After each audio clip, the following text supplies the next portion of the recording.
Bonjour, cette petite vidéo parce que j'avais envie de vous proposer quelques réflexions autour de la nouvelle lune euh, de demain, samedi 20 décembre, qui se trouve être une nouvelle lune assez importante puisque c'est une nouvelle lune qui survient un jour avant le solstice d'hiver et que le solstice d'hiver, c'est vraiment un moment sacré, un moment important de retour à soi, d'intériorisation, un, un moment de l'année où on est invité dans l'énergie, je dirais, de la nature, avec les nuits qui s'allongent, les jours qui raccourcissent, à être, c'est le moment de l'année où les nuits sont les plus longues d'ailleurs, à être dans ce retour à son intériorité,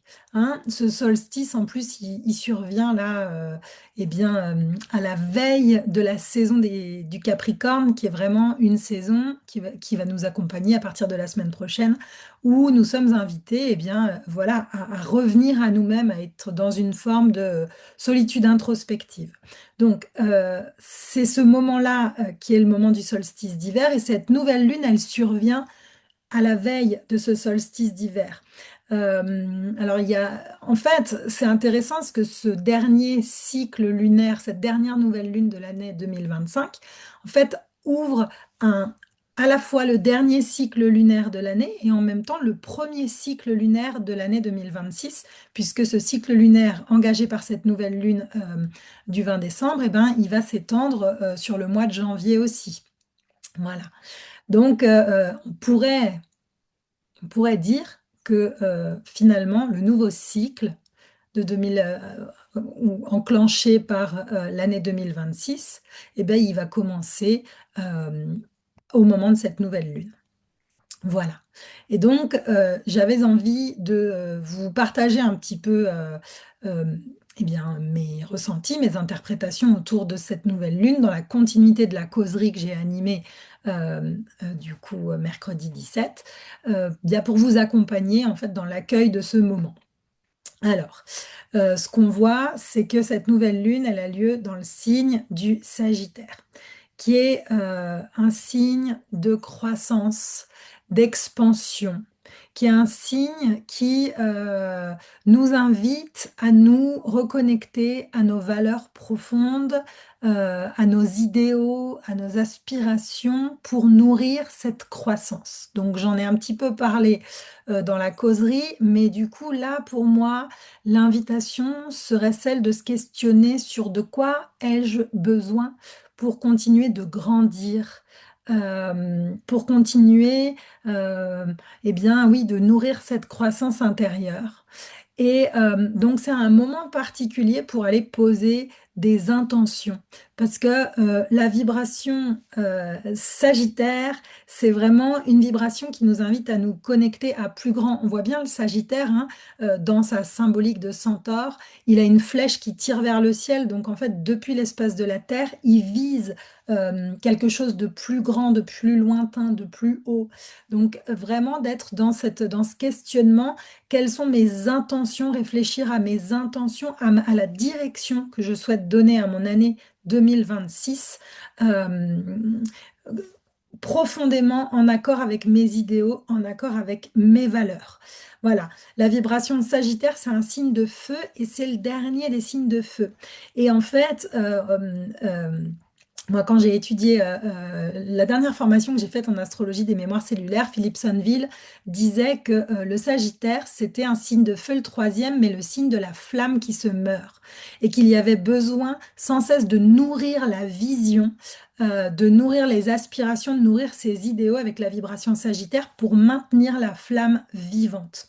Donc, avec cette nouvelle lune en Sagittaire, on est vraiment invité à nous connecter, voilà, je répète, hein, mais à ce qui nous fait vibrer, à nos aspirations profondes pour continuer de maintenir la flamme vivante. Et cette flamme vivante, c'est la flamme de la foi en la vie, de la confiance en la vie. Cette flamme de l'espérance, de la lumière. parce que quand la flamme s'éteint avec la vibration Sagittaire, on peut glisser dans une perte de foi et dans une perte de confiance en la vie et dans une forme de désespérance.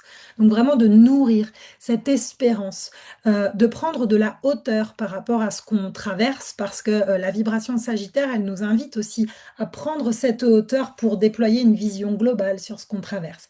Donc là, dans l'intention dans l'idée de la nouvelle lune, une nouvelle lune, c'est toujours un moment où on va impulser. Donc là, l'idée, ce serait de prendre de la hauteur et d'entrevoir l'endroit où on souhaiterait se situer à la fin de l'année 2026 et de pouvoir poser les intentions pour cheminer dans cette direction-là. Voilà, en nourrissant cette foi, cet enthousiasme, cette joie, cette espérance, cette vision, ce quoi et ce pourquoi dont je parlais. Quoi, quelle est ma vision et pourquoi? Qu'est-ce que ça me fera ressentir de parvenir à cette vision, de réaliser, d'accomplir cette vision et de se connecter à ces ressentis intérieurs parce que c'est ça qui permet justement de nourrir la foi. C'est ça qui permet de cheminer dans cette direction. Après, ce qu'on peut observer par rapport à cette nouvelle lune, c'est qu'elle est en carré, elle a plusieurs carrés d'ailleurs, hein, avec la conjonction Saturne-Neptune dont on a pas mal parlé lors de la causerie.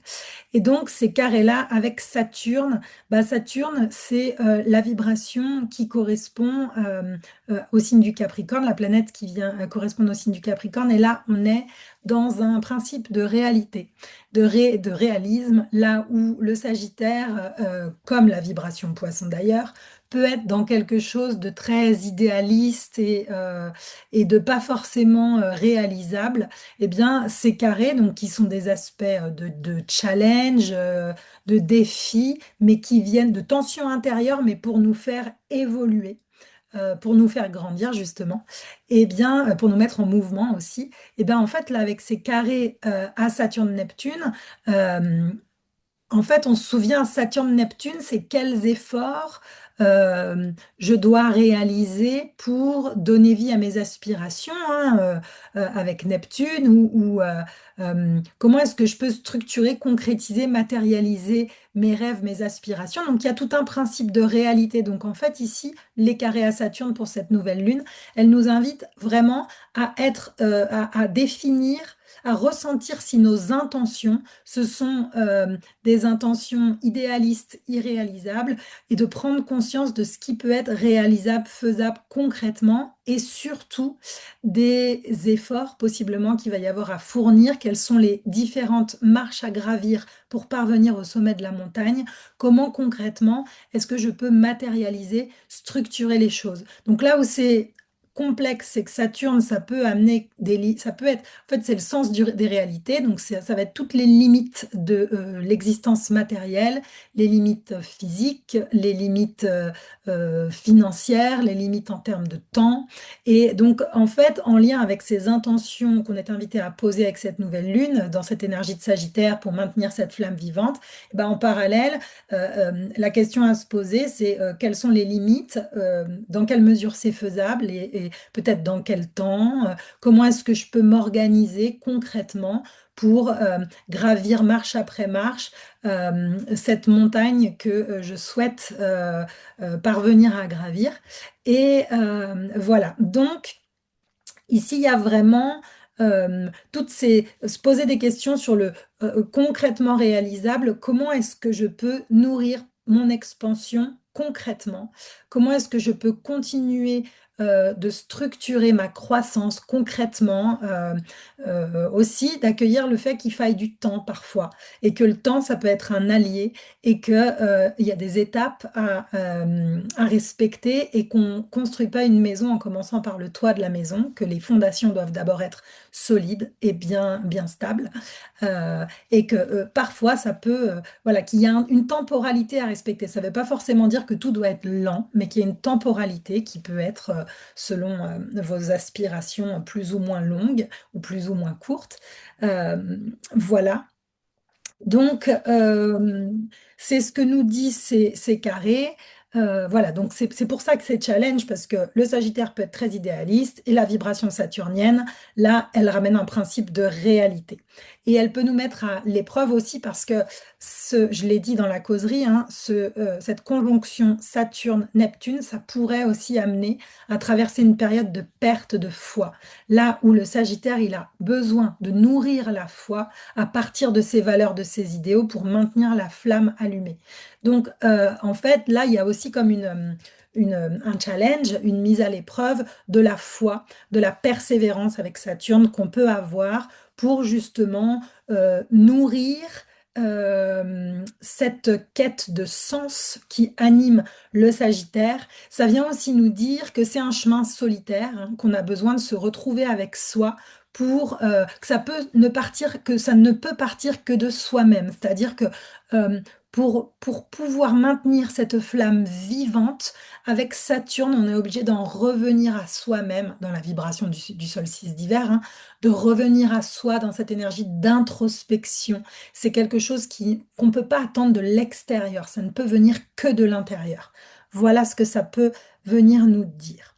Donc voilà, avec Neptune à côté, ben, qui vient à la fois nourrir l'énergie du Sagittaire, des idéaux, des aspirations profondes, des rêves, hein, comment je peux structurer mes rêves euh, pour continuer de grandir, mais en même temps, avec la vibration neptunienne, en plus en poisson, dans le dernier degré, 29 degrés du poisson, on sait que le 29e degré, c'est souvent en fait le degré un petit peu, le test final pour voir si on a bien intégré l'énergie d'un signe.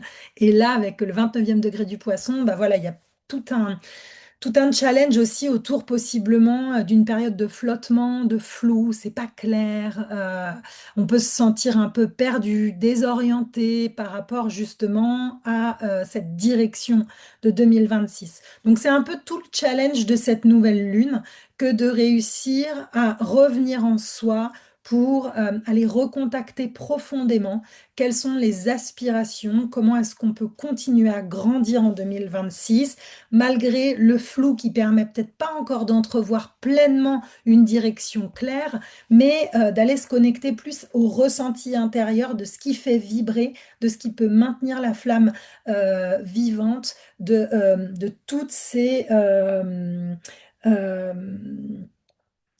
oui, de toutes ces valeurs intérieures, ces aspirations qu'on peut avoir, et puis vraiment de se questionner dans quel domaine de ma vie et aussi dans quelle dimension de ma personnalité est-ce que je peux continuer à grandir? Qu'est-ce qui continue de me maintenir dans des doutes, de la perte de foi, de la perte de confiance?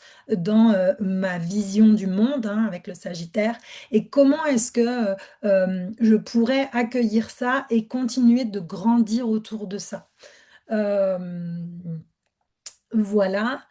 Et ce qui est intéressant, c'est que cette nouvelle lune ici, donc déjà, on a le maître de cette nouvelle lune, c'est Jupiter en Cancer. Et ça, je l'ai expliqué pas mal pendant la causerie. Jupiter en Cancer, c'est de quoi ai-je besoin pour grandir en sécurité. Il y a une dimension en fait d'accueillir sa part de vulnérabilité et vraiment de s'accueillir dans ses ressentis, dans ses émotions. Et puis d'aller nourrir sa sécurité de base, sa sécurité intérieure, qui est vraiment ce qui va permettre de pouvoir entrevoir la direction aussi de la croissance, comment je peux grandir. Et l'autre chose, c'est qu'on voit que la nouvelle lune, là, elle est conjointe à Vénus d'un côté et à Mercure aussi et à Mars de l'autre. Et moi, j'aime bien dire que Vénus, c'est celle qui désire, la planète qui désire. Mercure, c'est la planète qui exprime les désirs de Vénus. Et Mars, c'est la planète qui agit pour réaliser les désirs de Vénus. Et elles sont toutes ensemble autour de cette nouvelle lune. Donc on peut se dire que Vénus en Sagittaire amène beaucoup d'enthousiasme, le besoin aussi peut-être d'être en lien, de fédérer, d'être avec d'autres personnes, etc. Et elle va nous permettre d'aller contacter cette flamme intérieure.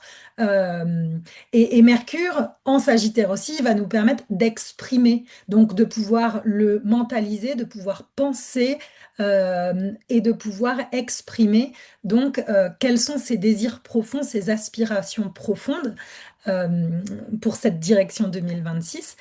Et là où c'est intéressant, c'est que Mars, donc là, on pourrait être dans quelque chose d'assez idéaliste dans l'énergie Sagittaire, mais là, en fait, avec Mars, qui est aussi conjoint à cette nouvelle lune, Mars est en Capricorne.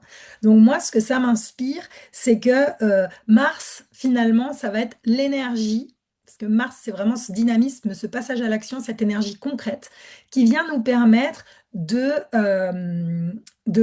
prendre conscience, justement, des étapes, c'est ce que je viens de dire avec le carré Saturne, des étapes à réaliser, à matérialiser, et qui va nous aider à structurer la réalisation, justement, à poser les premières pierres, à commencer concrètement à agir pour cheminer dans la direction de cette matérialisation, de cette réalisation concrète de nos aspirations, de ce qui maintient notre flamme intérieure vivante. Donc il y a quand même tout un potentiel de manifestation qui est très fort en lien avec ces aspirations-là. Donc, ce qui est hyper intéressant dans cette nouvelle lune, ça donne une belle impulsion pour ce nouveau cycle qui s'ouvre. Voilà ce que je voulais partager avec vous.